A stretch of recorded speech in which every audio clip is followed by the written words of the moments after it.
Hello and welcome back to the Kiki MMA channel. Today will be our third video and our first video of this type where we will be going over a what if scenario. And this one's probably the most interesting one that we will do. If it does well, then maybe I'll bring it back in the future. But here's a little bit different than what most people do. Today's video will be what if the Shavkat Rahmana versus Belal Muhammad fight actually happened? Not if Shavkat never got hurt, but Bilal never hurts whatever it was, his foot, his toe. I don't remember. It wasn't a big deal. Fight should have happened. Um, what should have happened? What would have happened if this fight actually taken place? And what would the future of the welterweight division be up until now? And spoiler, it is completely different. So to start off with, what was it? UFC 310. With Shavkat taking on Belal in the main event, I believe that Shavkat handles him rather easily. I don't think this was a tough fight for Shavkat. I don't know what the odds makers had at the time. And knowing we know now probably impacts it a little bit. But at this time, Shavkat was a killer. He had finished all of his fights. He looked unstoppable. I don't think Belal would have had anything for him, especially given that we know Belal lost his next title fight to JADM and couldn't wrestle effectively. I think Shavkat's a much better striker and probably a better grappler and wrestler too. Like I don't believe that Bilal had any advantage over him. And I think that this is I might go to the distance though. That's what I think. I think Shavkat wins a 50-45 decision over Bilal. I don't think he's able to knock out Bilal. I don't think he's able to submit him. I think Bilal will able to last long enough, last to the bell. First man, I think a little bit similar to the Ian Gary fight, but not close at all. I think Shavkat would just be too high level for Bilal, and I think that that's how I think this starts, and I think that sort of leads to an interesting path. I mean, Shavkat wasn't the most active fighter, but I believe he was somewhat active. Yeah, he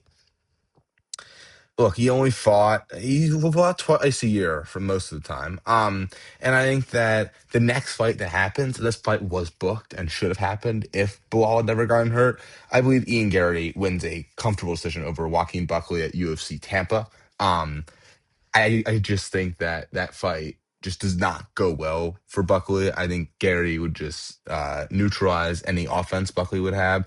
Maybe Buckley has a few moments similar to the Gary Paratas fight, but I don't believe that Buckley has anywhere near the power or striking prowess of Carlos Paratas, and so I think it's a pretty easy win for Ian Gary.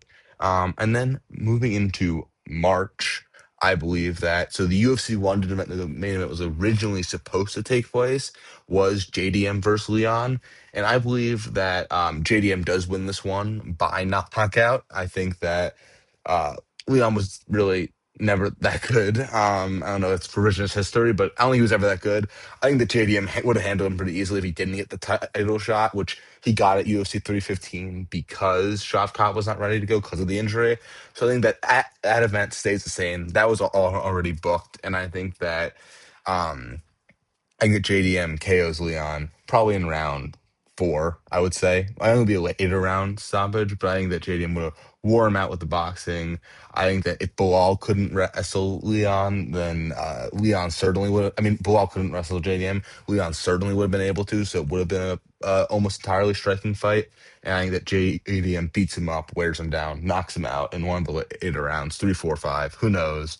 So that leaves sort of that would leave JDM as a number one contender at that point, which I believe we'll get to his title shot in a little bit.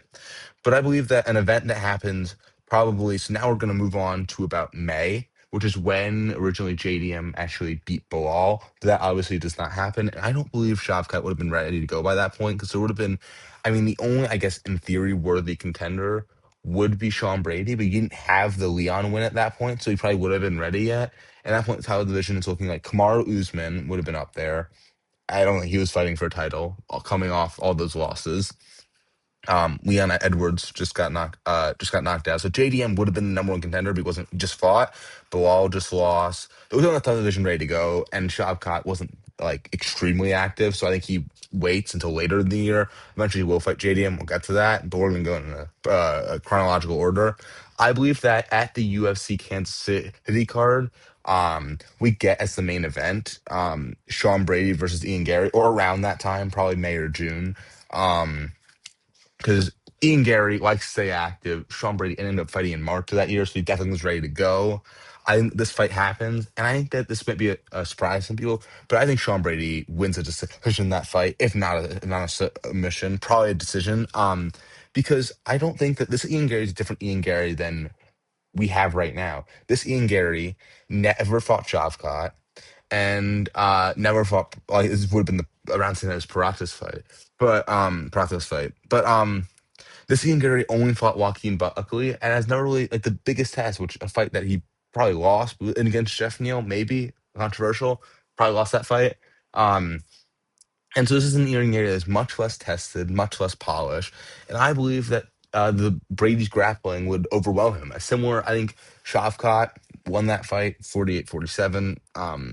I think that, like, obviously, I think Brady handles him somewhat, not easily. I think it's a tough fight. I think the striking, Ian Gary obviously is a clear advantage, but I think he wouldn't be able to stop Sean Brady's takedowns at all. And I think that Brady has a little bit similar to the Joaquin Buckley fight we just saw, but a little bit more competitive, I would say.